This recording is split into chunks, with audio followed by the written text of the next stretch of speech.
morning, everybody. Post WWDC kind of a day. How y'all doing today? How y'all doing this morning? It's good to see you. Faked Cube, you have been busy in the chat room this morning. It's like the biggest hi. Yeah, I have not read it yet. Do I need to read all this? Or are you just talking to, all right, fine, we'll read it. Let's see what's going on in here. Good morning, everybody. This is, of course, the live photo moment show. We will do a proper opening in just a moment. This is all here just for the live folks while we get everything started and running. Let's see what Fake Cube has to say. Fake Cube says, so Apple's press release yesterday on the iMac Pro confirmed that a Mac Pro and new monitors are still coming. It sounds like the iMac Pro is mainly just a stopgap. Stopgap, but also I think for those who don't really need a Mac Pro, I would imagine, Mac Pro is a big old spendy machine. And personally, I love the iMac format. It's great for me. So I don't know that I would buy the Mac Pro, even if it was more powerful. Fake Cube says also for the iOS users, I think you'll like iOS 11's new drag and drop thing a lot. Oh yeah, that is for sure. In my opinion, that is really helping the stopgap between iOS device and laptop. It's narrowing that gap between them even more. Watching the talk yesterday after the keynote showed off how it works a little bit more. Cool. It's fully multi-touch. You can drag multiple things at the same time. Yeah, that was super cool, that demo. Use your other hand to swipe pages, and it works for the home screen now. No more awkward one-finger dragging to move apps. Nice. Now, when you pull... Oops, where'd it go? Oh, here I suppose I should pull this thing up here. Now, when you install a new app and you have a lot of pages of apps on your home screen, it's a lot faster to organize. Oh, nice. I dug into Apple's HEVC, HEIF support, and actually it looks like a pretty big deal. I have a feeling Google's will still be pushing their own VP8 and VP9 codecs for images and video, though. Well, that's stupid. Why would they have their own codec? It's Apple's HEVC isn't Apple. That's an industry standard. I don't understand that. HEIF is basically just HEVC, all infraframe in the file wrapper. It can be used for animations like Apple's live photos or things like focus stacking, exposure stacking, etc. Saves a lot of space over JPEG too. That's really cool. I like that. Potentially, it's a JPEG killer, but it's still computationally intensive to make the files. Yeah, JPEG killer. That's a big ask. That's like a massive industry standard, and JPEGs are supported on everything. I would not expect Panasonic or other camera makers to start outputting HEIF files instead of JPEGs, but Apple's move to support HEVC will hopefully drive adopters to Adobe Adapter. Yep. Agreed. Well, thank you for that, Zachary. Good morning. Ryan Green. Good morning. It is the Q&A. It is the Q&A show. Well, I guess that's just a huge Q. It wasn't even a Q. It's a statement, but I appreciate that, Fake Q. Thank you for the summary. Good morning, John Morby. You'd rather not have to keep replacing your monitor every time you upgrade the unit. Fair enough. I suppose it depends on how long you keep your monitor around. I mean, the iMac 5K, let's just say, hold on, let's do some of this properly for the real show, because there's some good stuff on here. Yeah, let me get the one question that we have. We only have one question. You guys stopped asking hard questions, which is fine. But it makes for shorter shows, but that's okay. I think we're gonna be talking a lot about WWDC. So let me just get yesterday's question up, since I neglected to do that. We're gonna do another opening, do a proper show, and let's just do this thing. There were so many. I had over 300 people watching the live commentary one yesterday. That was a lot of fun. And what was really funny was when somebody was complaining that some guy in the front kept talking over the guy on the screen. And one of you guys said, dude, it's the commentary show. That's what you're here for. That was precious. Thank you very much for supporting me on that. That was just too funny. Comments, here we go. Well, I did. I have no idea what you just said, Ryan. We got the new TalkBack mic, but Ryan, you got to like wait for it to fully I don't know. You'll figure out the timing, but what did you say? Oh, thank you. He was just saying you're welcome. See, you can't hear him. I hope you can't hear him. No, it's impossible if you hear him.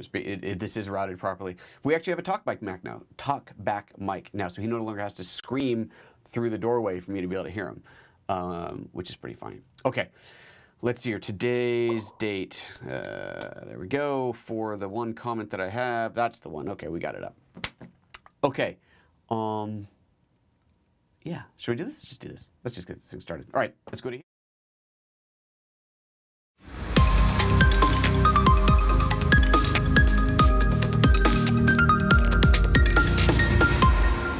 Good morning and welcome, ladies and gentlemen, to PhotoJoseph's Photo Moment, the first live daily photo show on YouTube every weekday, 9:30 Pacific. It's so good to see you all again this morning. Live chat room filling up after yesterday's awesome keynote event. And awesome, I mean, not like the whole thing of me doing the MST3K thing was, I had fun. I hope you guys had fun. 300 something of you had fun, and a few thousand others have watched it so far. Ironically, I mean, not ironically, we knew this was going to happen. I got a copyright infringement from YouTube, and I thought, we knew this was happening. I got 3 of them at once. One that was copyright by Apple for the keynote itself, obviously, and then 2 musicians whose songs were in the keynote. And at first I just said, just kill it. We'll just pull it off YouTube. This is a one-time thing, and it's gone.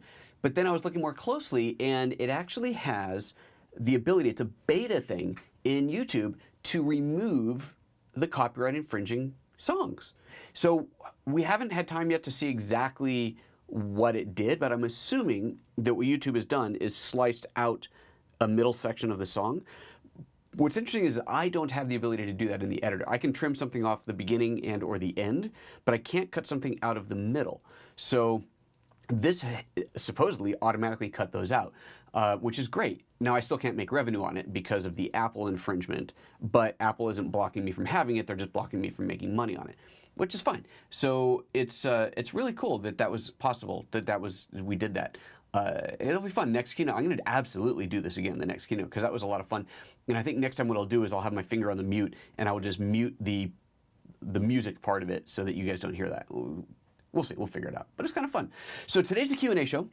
We have 1 Q to A, but then being that it's post WWDC, there's already a lot of questions flying up in the comments here. So we're gonna have a little chit chat about that. Let's start with the official question, since Mr. Umut Çelik may be watching and wondering if we're gonna get to his question. So let's do that first, and then we're just gonna go into all this other stuff because it's a lot of fun stuff to do here.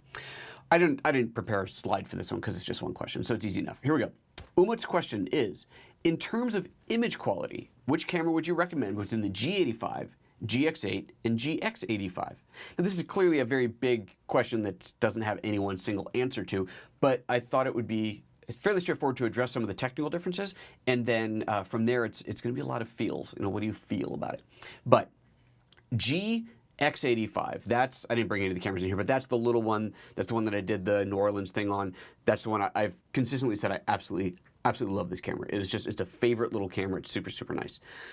That was the first Lumix camera to remove the anti-aliasing filter. So it's still the 16 megapixel sensor, but they removed the anti-aliasing filter, which is makes things sharper. And I really like it. The drawback of that is that you can get aliasing more easily. So if you so if you got like a tight pattern shirt, or if you're in video and you're kind of panning across some tight pattern, thin line type of thing, you might see a little moire happening.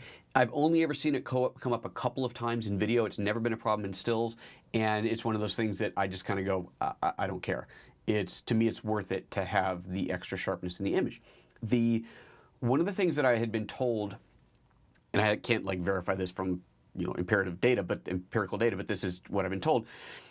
The 16 megapixel sensor without the anti-aliasing filter is essentially the same effective resolution as a 20 megapixel sensor with the anti-aliasing filter. So if you were comparing the GX85 to the GX8, the GX85 being 16 megapixel, no anti-aliasing filter, GX8 being 20 megapixel, that was the first Lumix camera to have the higher resolution sensor, but with the anti-aliasing filter, effective image resolution should be the same, give or take, which is great. That's very, very cool.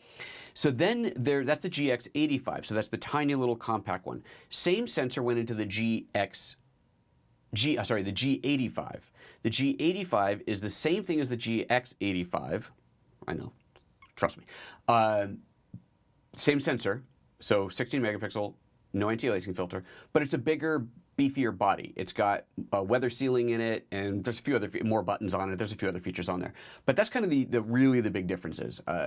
Same sensor, bigger, beefier body. I think it maybe has a microphone input. Probably has a microphone input, but that's not what this question is about. So image quality between the GX85 and the G85 should be the same. Should be. GX8, higher resolution, no anti-aliasing filter. So again, effective resolution should be the same. If you're looking for the top image quality, personally, I would recommend the one without the anti-aliasing filter. So that'd be either the GX85 or the G85. And from there, it really depends on what you prefer. Do you prefer the smaller body where you got to be a little more careful in the weather? Do you prefer the bigger body and potentially a microphone input? Sorry, I didn't look that up, but I think that it has a microphone input. So that is all good. And that's really it. That's what it comes down to. I'm going to stick with that as my assessment. Personally, I would buy, having the GH5 the GX85, the smaller one, would be my second camera. If I didn't have the GH5, I would probably be buying the G85 because it's a great camera, and I know that it's really popular. People really, really like that camera. It's less than half the price of the GH5. It's got the GH5 has the higher resolution, so it's a 20 megapixel sensor and obviously a ton of pro video features. But if the G85 has what you need, it's a hell of a camera. So it's a very, very good deal. Hopefully that helps answer that question. Okay, let's take a look at what's going on in the chat room, of which there is a lot. Don't forget, guys, if you're watching this live and you want to get my attention, type PhotoJoseph in front of the name and in front of your question, and that will help get my attention. And of course, you can hit that little $ button down here in the bottom left corner, and that will really, really get my attention. John Morby says, okay, so now we're talking about the WWDC keynote. John says, I'd rather not have to keep replacing my monitor 1K value every time I upgrade the unit. So we were talking pre-show a little bit about new iMac Pro versus Mac Pro. And to address this specifically, obviously totally legit. If you're going to be upgrading your hardware every year, it does kind of suck to have to buy a new monitor as well every year. Totally get that. I guess it depends on what you do with your old gear. So for me personally, in this studio here, we've got iMacs. We've got a few iMacs. Well, I think one died, so we got 2 iMacs left. But the one that's on my desk now will eventually, once that gets replaced, that'll get moved to another station. That'll get moved to either an assistant station, or it'll get moved as a, I don't know, admin type machine or something, right? It won't get thrown away and won't get resold. There's always a use for another computer in the house until they're so old that they're basically, unusable, don't support the operating system, whatever. So it needs a monitor, right? So there's that. If I'm going to buy a machine every 3 or 4 years, which is pretty much my cycle, I'm not buying them every year, no way. I'm going to want a new monitor. I'm going to want the latest in the monitor. Like the 2 iMacs that I have out here right now are an older iMac 27-inch, non-Retina, non-5K, and then the one that I have is the 5K version of that monitor. Our video editor's got his own in here, and he's on a 5K Retina iMac as well. He's on one of the newer ones. So the next screen, the new iMac Pro, has a much higher quality screen, brighter, better bit depth, all kinds of fancy stuff on there. So I'm going to want a new monitor anyway. So I'm good with that. And I don't need 20 Thunderbolt ports or whatever is hopefully going to be on the Mac Pro. The 3 USB-C/Thunderbolt ports that'll be on the Mac Pro should be great. I'm excited about that machine. Now, I have seen some people say, oh, it's too expensive, but of course, people always say that about Macs. Usually when the comparisons are done, in my experience, when you say, oh, equivalent PC, pricing usually comes out about the same. Sometimes you even see the PC priced higher. I think this is a lot of it's kind of like politics. You can look at it from any way you want. You can always find an advantage of one over the other. But if you're a Mac user, then there's no point in comparing the hardware. But it could still be interesting to just see what the price differences are. But yeah, I know $5,000 starting point. I would imagine, given the stuff that they're opting to put in there, up to 128 gigs of RAM, 3 terabyte SSD, was it a 12 core or something machine? I would imagine you could make that a $10,000 iMac pretty quickly. But I don't think that's necessarily a bad thing. I think for those who want it, it will be perfectly awesome. So that's just my babbling opinion. John Morby also says, plus the performance historically of the iMac is just a beefed up laptop. It's not a real workhorse. Well, this iMac Pro looks like a real workhorse. Time will tell. It's still not coming out till the end of the year. So, Brent says, will you ever get your hands on the new but not yet released Panasonic 360 camera? I have no idea what you're talking about. Panasonic 360 camera? Give me a model number, Brent. I don't even know what you're talking about. Robert is saying Affinity for iPad training. We are doing an Affinity for iPad first look this afternoon at 2 p.m. Pacific. I just scheduled that about 5 minutes before this show started. It doesn't even have a custom graphic on it there, but the video is in there. The placeholder is there. We're going live at 2 p.m. Pacific to look at it. I've already got it installed. I'm charging up my Apple Pencil here to make sure we're all ready to go. And I'm stoked. I love Affinity Photo, really getting into it, and having it on the iPad, I think is super slick. John Morby would like to know what the meaning of life is. 42, obviously. God, why do you have to ask these questions? Answer GH5 anamorphic. That's not the meaning of life. It's 42. God. See, if they ever come out with a GH42, we're set. Ryan is saying the audio on the intro is still a bit loud in comparison. Oh, well, okay, thanks. Didn't need to tell me that here. Yeah, that did seem a little bit loud. I don't know, how do I? Oh, I know how I can do that, I think. Okay, Ryan, don't just talk to me just for the fun. He's got a new mic now. He's all excited. He wants to push the button and talk to me.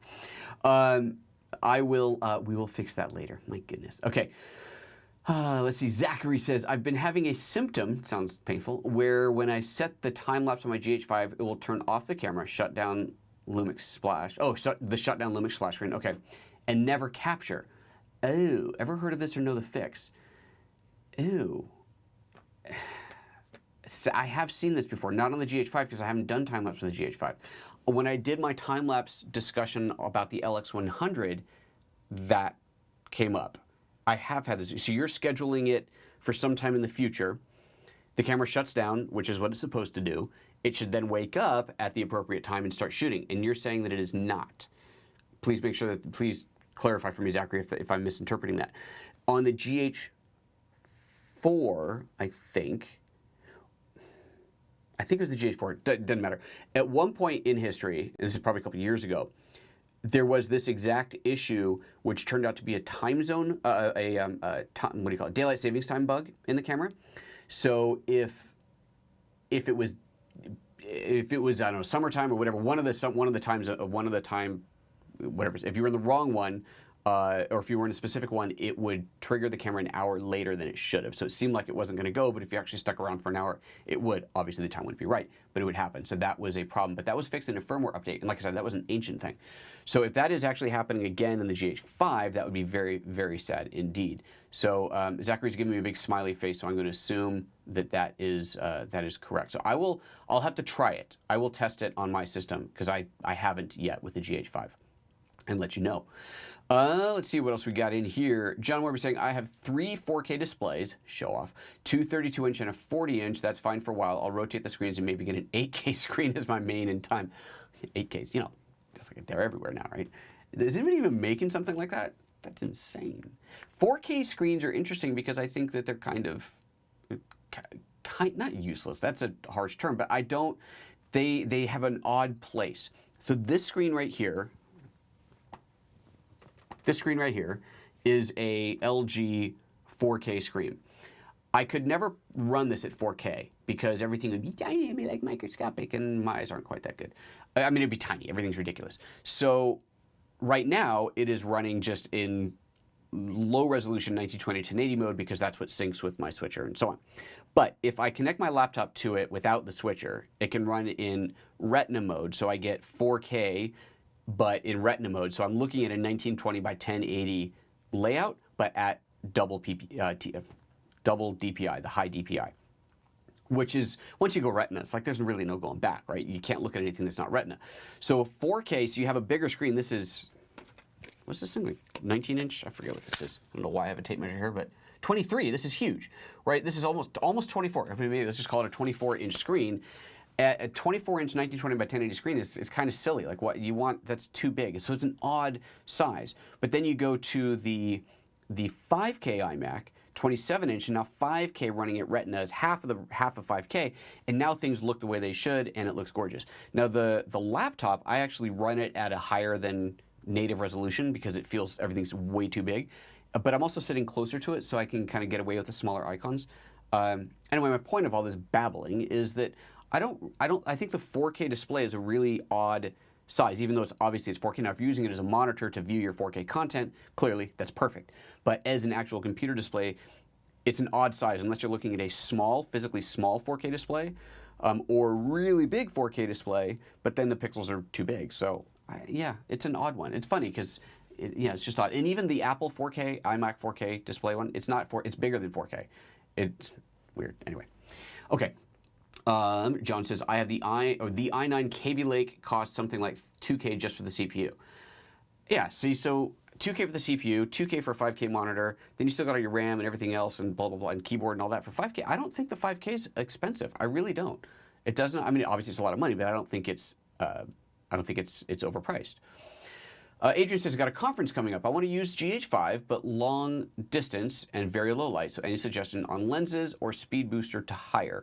Last time I used a Canon C300 in 70-200. So is that if the C300 in 70-200 was a sufficient light, sufficient for what you're doing, and you couldn't go any darker, then yeah, you might want to do that with a speed booster because the the equivalent focal length, so the 35 to 100 is f2.8, so it's effective, whatever the heck it is. I never did figure that math out. So it's not quite as bright as what you're used to there. Yeah, I mean, a speed booster might be the way to go if you need the zoom, especially. If you don't need the zoom, okay, what's the fastest? I think Olympus has a faster long lens that's not a zoom. You could look into that. But if you need that low light performance on a long lens, then yeah, a speed booster might be the way to go.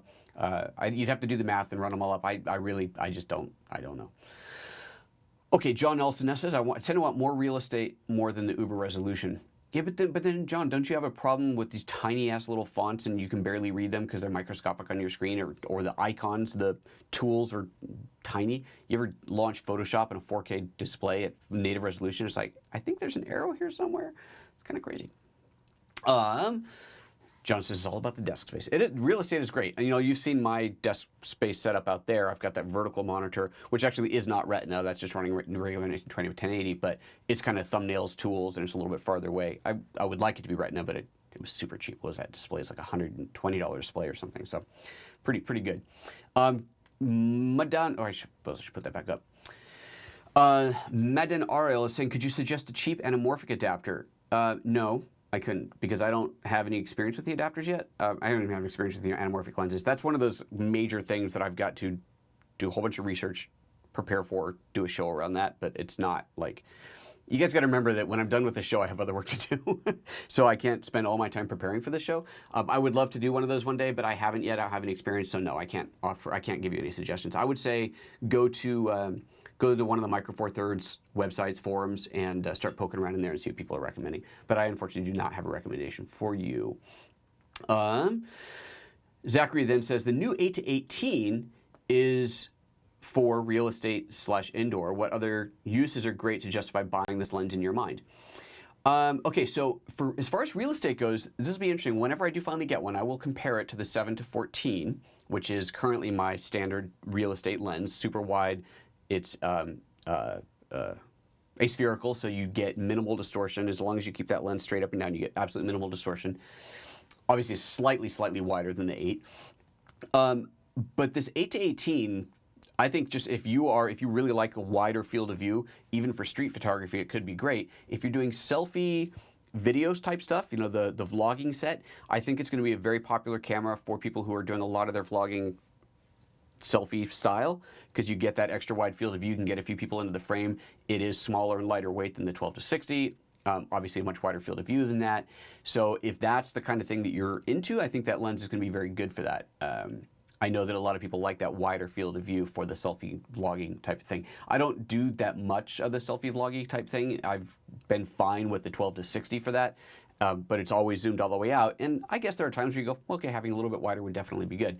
But yeah, I think that would be another optimal use for it, or just anybody who wants a fast, super sharp, super wide lens. That's basically what it comes down to. I'll get one eventually. I know that I will. I just don't have it yet. And incidentally, the 100 to 400, the Leica one, is on its way to me for a couple of weeks. So it's in UPS now, so I will have that sometime this week. Might actually be tomorrow. Anyway, it's on its way here. I will be able to do some shots with that and do a little video around it. I did some shots with it once before. I had it for a little while with the GX8 back at the LA Zoo, and I think it was October of last year. I never did a huge thing around it, but I did a bunch of shots with it. I really like the lens, but I'm looking forward to using it again, and I'll try and do some stuff, of course, with the GH5 on it. Mr. X is asking, or Mrs. X, when connecting the GH5 to my Mac via USB, the two SD cards mount as read-only volumes, although the write protection switch on both cards is set to off. Can you confirm this? I can't confirm this because I do not have a Mac. Well, I guess I could plug the USB-C into a regular cable, couldn't I? I guess I could do that. I think that makes sense, though. I think that makes sense. You're copying data off the card. You pretty much never, unless you're writing a, what do you call it? Why did my computer just shut down? Unless you're copying a profile back to the card or a LUT to the card, you're very rarely writing to the card, so I'm not that surprised. I think it's more a protection issue, but I'd have to try it to see. But I don't know. I never, ever plug my camera into the computer to copy files off. I'm always using an SD card reader. You know, I've still got the older laptop, so it's got one built in. If I had the new laptop with the USB-C ports, I'd have to have a reader. But with the USB-C ports, that said, if I had the USB-C MacBook Pro with the GH5, I certainly would try do a speed comparison to copy the files off. I don't have the hardware, so I can't even do a speed comparison. But it should be, maybe it's faster. I don't know. I don't know. But otherwise, I don't have a good reason for you of why that would be, other than maybe it's just a little built-in safety thing. I'd have to try it. Do me a favor, if you want to post that into a comment later on, not here as the live chat, but as a comment later, I can check it, I can look it up, and then I can respond there about it. John Warby has 20/20 vision, whatever. On the 40-inch at 4K, it's useful. 40-inch. Well, that's huge. Huge. I'm thinking like 20-inch is useful. But 40-inch, that'd be nice too. And that's not a display, right? That's not a monitor, that's a TV at 40 inches. Alrighty. Trevor's just saying uses for the wide and ultra-wide lens, got dramatic shots, landscape, architecture, real estate, video. I mean, it's anything you need a wide lens for, man. You know, if you want wide lens, then that's the sharp one to get. Zachary is now asking, what lavalier mic and wireless transfer system do you use and recommend? Well, I use Sennheiser. Can I get that in? That was a terrible idea. What the hell just happened? Oh, the thing was loose. Wow. I'm getting a lot of feedback moving that thing. That is interesting. Okay, there, that stopped. No. Wow, why is I'm getting so much feedback when I'm moving this pack around? Okay, well, I'm going to stop touching this, but Sennheiser wireless pack, that's what I'm using right now. Sennheiser's tried and true. You know, they rock, never going to fall apart. I mean, not never, but, you know, they're rock solid, industry standard, very good stuff. I do plan on doing a wireless mic roundup at some point. I've been kind of doing a little research here and there, bookmarking ones that I think are worth comparing, because there are a lot of good wireless sets out there that are less expensive than the Sennheiser, and there are some that are considerably more expensive than the Sennheiser. This is a good kind of middle range item. I really like it. Highly recommended. I know Sony makes very good ones as well. I think those are about the same price, and then there are cheaper ones, but I can't recommend them as I have not used them yet. Alrighty, let's see here. What do we got? John Warby says the 12mm is okay, but with a face like mine, it works better in a wide angle. Wider the better. Well, you know, yeah, maybe. Adrian says, thank you, we'll investigate. Oh, I got the case relay from Tether Tools to power GH5 by USB power banks, and it works perfectly. That's super cool. Yeah, that was a, we saw a video. You that sent that to me? There was a cool YouTube video someone did with a device that allows you to connect just a USB power supply, a battery pack thing, to the device and then power your GH5 from that, which is pretty cool. If you want to have tons more power while you're mobile, it's a pretty good way to go. Curtis Zabolks. Sorry, buddy. Curtis Zabolks. We're going to go with that. We're going to go with Curtis. Says, what kind of memory card do you use for the GH5? Currently, I'm using the Panasonic 32 gig cards, the older ones. I will be doing, and this I have already planned, and I just need to buy them because B&H can't loan me memory cards. But I do plan to do a series of tests, kind of more scientific analytic tests on, I think there's 4 memory cards. Let me actually just pull up the B&H thing because I already have them bookmarked here. The kind of most popular memory cards for the UHS-2, we're only going to test the fastest ones, and see if there's any real difference between any of them as far as read and write speed. So we'll be testing things like, login, silly. We'll be testing things like writing. If you can record video, it records video. Like, you don't need faster than that. It's really more about stills. How many RAWs can you fire off before the buffer fills up and you can't shoot anymore? And then copying files off of the card. We'll copy big video files and still files because those are different performance readings. So we'll do a bunch of roundup tests like that. But let me pull up this page and I will show you the cards that I will be testing. So these are the ones that would be worth looking at if you are into such a thing. How do I open this up? Is this it? Yeah, there we go. Okay, so readers, let's see, skipping the readers for a moment. So the Sony card, the Lexar, and the SanDisk. Oh, I thought I had another one. Well, that's weird. I could have sworn there's not another page on here. I had a 4th one. Well, now that's annoying. Let's just see here. UHS-2. Yeah, the Hoodman. Why isn't that on my list? That was supposed to be there. Hoodman UHS-2, 2000X, SDXC, UHS-2 memory card. Yeah, that's the right one. Okay, I don't know why that's not in my wish list, so let me put this over there. Where was I? Oops, let me skip it. Memory cards for GH5, there we go. Okay, so let's go back to that list. So that is the other card that I will be comparing. So that's the plan.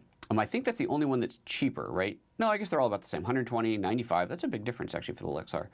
120 for the Sony and 100 for the Hoodman. So those four I will be comparing. I would expect they will all be great and perfectly acceptable and usable, but it'll be interesting to see if there's any speed differences. So that. And then I will also be comparing readers because there are different readers depending on what computer you've got. So I've got some readers in here to try out as well. So that we'll be doing that, but I haven't done it yet, so I don't have an answer for you. But if you buy honestly, any UHS-2 card from a reputable manufacturer, you're going to be fine. I think the differences between these are going to be negligible, and one might have a read advantage while another has a write advantage. That's quite often what happens, but we'll see. It'll be fun. Well, not fun. It'll be really boring, frankly, but it'll be useful information. Alrighty. Adrian says, I would be interested to know the difference between the SanDisk Extreme and the SanDisk Pro Extreme. I don't think that falls into when you get into the UHS-2s. If you're buying a card for a GH5, buy UHS-2 because the camera supports it, which is obviously awesome. Cameras have to support it, the GH5 does. You will get faster write times. You will get faster read times if you have a UHS-2 reader, or if you've got a Mac that has, or PC that has USB-C, then you can read off of that, and that should be faster as well. So do keep that in mind. But I wouldn't buy anything that's not UHS-2. The cards that I'm using, I've owned for years, and they all work perfectly fine. They all capture the full 10-bit video that the GH5 currently will write to. So I've had no problems with those cards, so it's no reason to upgrade yet because I got a bunch of them. But for the 400 megabit that's coming, that you will absolutely need the UHS-2 cards for. Whew. Will you be getting any Panasonic V60 or V90 cards to test? I think, if I recall, Panasonic decided not to make them. Maybe I'm wrong. But I don't, okay, well, maybe I'm speaking out of my arse. Let me just type in V90 Panasonic and let's see what happens. Maybe I'm thinking UHS-2. Yeah, nothing came up for V90 Panasonic. Let's try V60 Panasonic. Nothing comes up there. I kind of think that Panasonic decided, if those are the UHS-2 cards, I think they decided not to make those. So that's the best thing I got for you right now. Joshua says, also, what is your take on the new SD card video standard V30, V60, V90? Not many cards out yet show them using the new standard yet. So these standards confuse the hell out of me. Let me just search V90, what do I get? If I search V90, yeah, see, V90 are these UHS-2s. So if I go here, yeah, UHS-2, V90, or a tripod head. Excellent, helpful, thank you. Delkin, so maybe these are different. Delkin 128, UHS-2, and that's $215. It's got 1 star. Excellent. Well, that's a quality card. UHS-2 V90 U3 Class 10. God, these things confuse the hell out of me. Oh, that one's got, the 64 one's got 4.5 stars. That's better. And it's only got 2 ratings. The other one only had 1. Okay, let's see here. That's 64 gig. Oh, that's the same price range. Okay, so that has to be, let me add this to the wish list as well. And then we can compare those. I'll have to see if there's an actual difference between them. I don't know. And I can't do the compare thing from here, I don't think. Quick compare. Let's see, maybe. Okay, here we go. Compare these two products. Oh, that's a great comparison. Thanks, guys. Okay, so I don't know. I don't know. I do not have good answers for you. I'm sorry. But that's all stuff I do plan on working on at some point. Bart says, random fact about Lexar card speeds being based on X as in 1000X. X is based on speeds of CD-ROM at 150 kilobit, 1000X is 150 megabit. You see, this is the problem. All this crappy different ways of monitoring, of testing, or comparing speeds, totally useless. We need real numbers that we can all compare and easily understand. Bart says, I have a video about SD card speeds, and ratings, and what you need and what you don't. I can share it in the comments after the video is over. Please do. We will link to it right here when the time comes. Please do put that in the comments, and we'll put it up there. Thanks. That's awesome. Ooh, that's everything on there so far. Okay, guys, you know you got more questions. Go ahead and throw stuff out. What else do we want to talk about today? And then we're going to bail out of here. Let's see here. Anything else? Let's see what happened on the comments. Any other new comments that came in? No. Someone was asking earlier if I tried to edit 10-bit footage, GH5 10-bit footage on my iPad. Not yet. Did 8-bit, 10-bit, 8-bit 4K 60, and that worked. That was insane. I still can't believe this thing supports that. Hey, what do you think of the new iPad with 120 hertz refresh? That's pretty slick. MKBHD was at the keynote and he was talking about playing with it, and he says it's you got to see it to believe it. Like apparently it makes a big difference when you're playing with the iPad, how it looks. I'm excited. Is that enough to make me upgrade? I don't know. I still really like my iPad Pro as it is. Hate the keyboard. Do you guys have a keyboard that you like? If you're watching this live or not live, let me know if you have a keyboard for an iPad Pro that you like, because the Apple one isn't great. Still have friends there. I should be nice. I mean, maybe that's why I didn't get invited to WWDC, because I've been kind of railing on these things lately. Yeah, the keyboard sucks. So if you got a good one that you like, let me know. I'd love to hear about it. What else is going on here? For the upgrade, you need V60, nothing else. Don't overcomplicate it. There you go. Charbeck says, I wonder if the new iPad might have some pretty good 4K 60p editing performance in LumaFusion. Well, this iPad has pretty good 4K 60p editing performance in LumaFusion. I can't believe I just got that out twice in a row. This thing works amazingly well. So the new one's, it's going to be better. I mean, how many streams can you put on a LumaFusion timeline? Isn't it 3? I don't know if I tried putting 3 4Ks on there, but it is. It is. It's pretty cool. Joshua says, I looked and there are only 2 brands to support V60, Delkin, and one other. Okay, well, so there's UHS2 and V60 are 2 separate things. See, I hate this. Why do they make this so complicated? Anyway, that will be my roundup. I will hopefully try, and if my brain, if I'm like on camera and you see blood coming out of my ears, it's because they overcomplicated it, and I'm like, forget it. I can't figure it out. Just spend money, buy something good, and keep your fingers crossed. That's going to be my advice. It's bad advice. Don't do that. Alrighty, let's see here. That's it. We're done. We don't need to do anything else today. What else do I want to show you guys? Hey, don't forget, I am doing the Affinity iOS photos thing at 2 o'clock today, which would be great. Scott says, I'm planning on picking up the 10.5-inch iPad with the 512 gig. 512 gig, that's incredible. Going to be my main editing machine now. Slick. Very cool. Why the 10.5? Why not the 12.9? Curious, tell me. Tell me. I've got the 12.9, the big one. I've owned, well, I guess it was 9.4, which is now the same physical size, but now up to 10.5. I've owned those before. I have, well, that's actually, look at this. This is an old one, non-retina, old iPad. Look at that thing, it's huge. Doesn't do much now except act as a switcher. And then I've got the mini retina, the first mini retina. I still love that thing. But with the iPhone 7 Plus being so big, the mini is not that much bigger. But the mini is still, I really like that for reading. This is too big for reading. It's too heavy. I like the little one for reading. Obviously, there's, first world problems, right? Okay, see, now you guys are going to start explaining to me the whole video card thing. Well, Bart, thank you. You've got a video on it, which we're going to share. UHS2 is the communication protocol. V30 or V60 is the write speed for video, minimum sustained write speed. Good, thank you. I knew it was something like that. V9 standard is not yet finished, Carlos says. Oh, okay. Well, that's good to know. Scott says you just prefer the size of the 10.5. Fair enough. It is big, right? I mean, this is a big thing to carry around. It's... man,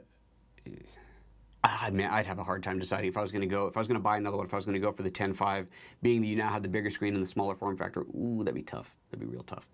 I don't know. Yeah, 10.5 fits into your main bag easier. Well, okay, so there's an interesting point. 10.5 fits into your main bag. Not true. My main bag, if I'm going to have a lot of gear, it's a backpack, right? So I've got, who makes them? Whatever. I got a few different bags. They're backpack bags. I swap between them depending on what I'm doing. Those all have 15-inch laptop compartments in the back, right? So clearly this fits just fine. The other bag that I have that's I'm going to go out and shoot all svelte and lightweight and really show off how cool my Micro Four Thirds tiny lightweight cameras are, is the Ona bag, that little leather one, and that one fits the iPad mini. Doesn't fit the 10-inch. So the only bag that I own that fits the 10-inch but not the 12, 13, whatever the hell the thing is a bag that I don't use because it is not ideal for Micro Four Thirds, right? The size of that is, say the bag's this big, it's so deep that I could stack 3 Micro Four Thirds lenses in there, which is great, but if I'm stacking 3 lenses, a couple stacks of 3 lenses, now I've suddenly got a ton of gear in here. I don't probably want that on my shoulder. I probably want that on my back, and I don't like having to go, there's a lens that I want, and put everything back in. But the Ona bag is tiny and fits the mini. Differences. So basically, if I'm going to carry something that'll carry the 10-inch, it will also carry the 13. So That's kind of my weird way to put it. Ryan says, swing away. Ryan's giving advice. Yes, swing away says, blew past my autofocus question heading to the gym. Yeah, swing away. Sorry, if you don't put the app PhotoJoseph in front of it, I don't know that it's there, and I can't address it. There's too much stuff going by for me to see all of them. You got to put that PhotoJoseph in there. Okay, let's see here. What else do we want to talk about? Podcast. No, it's a podcast. Workshop. We haven't talked about the workshop in a while. Hey, who's coming to Mexico with me? Like, guys, don't you want to come to Mexico? Weather's good. The food's good. Food's really good, frankly. Food's, like, really good. Come to Mexico, man. Price went up. We went past the May 31st deadline, so the price did go up a little bit. So you still have a little bit of a discount. You still get less than full price on it. But let me just see, because I haven't shown this webpage in a while. Let's just do this real quick. PhotoJoseph.com/workshops is the place to go. It's the place to be. And from there, you can see all the fun stuff that we're going to do. So there's the video. It's a beautiful video. Watch the video. All description of what we're doing. There's some sample photos. These are taken on our last workshop. You want to do beautiful off-camera flash portraits like that. These are all portraits that I shot. None of these were, any of these with flash? I think this one might be with a flash. Most of these are natural light, all shot on the Lumix, obviously. These are Eric's pictures, mostly shot with strobe. That's kind of Eric's thing, shooting with the off-camera strobe. These are some street photography ones that I did. Here's a full itinerary. So you want to take pictures like that? You want to eat food like this? Oh my God, guys, this was so good. Seriously, so good. Oops, wrong button. Get out of there, go back to full screen. Street food, love street food. And here's a full-on description of what we're going to be doing while we're there, all the different places we're going to go, all the things we're going to see. This is a new destination that we are going to, these waterfalls. That's the Apuala, I think. Yeah, Apuala waterfalls. That's new. We dropped one of our previous locations because it turned out not to be all that great. And we're going to go see these fabulous waterfalls instead. So prices, I got to update this because this is no longer valid. $34.95, you missed the deadline. It's now up to $37.45. It's still $250 discount, but only till the end of this month, and then it goes to $39.95, which is the full price. The tour thing, by the way, does include essentially everything once you get to the hotel in Oaxaca. All the transport around the Oaxaca region, which we do, all your hotels, almost every meal. I think there's only 2 meals that you're on your own, but they're in Mexico. Food in Mexico is relatively cheap, so you can easily eat out for nothing. So it's really like nothing. So basically $4,000 is everything. And if you register in advance, that's even a little bit cheaper. John says, discovered I'm going to be in Cancun. How do you discover you're going to be in Cancun? It's like, I just discovered this. I'm sorry, I'm giving you a hard time. At exactly the same time, but already booked up almost every day. Way to travel 7,000 miles and have a schedule clash. Oh, that's a bummer. That would be cool. That would be cool. Zachary saying Mexico, eh? Yes, Zachary. And I promise to do hands-on GH5 training with any GH5 users that are there. We'll go off, sneak off, and have private little classes if you want.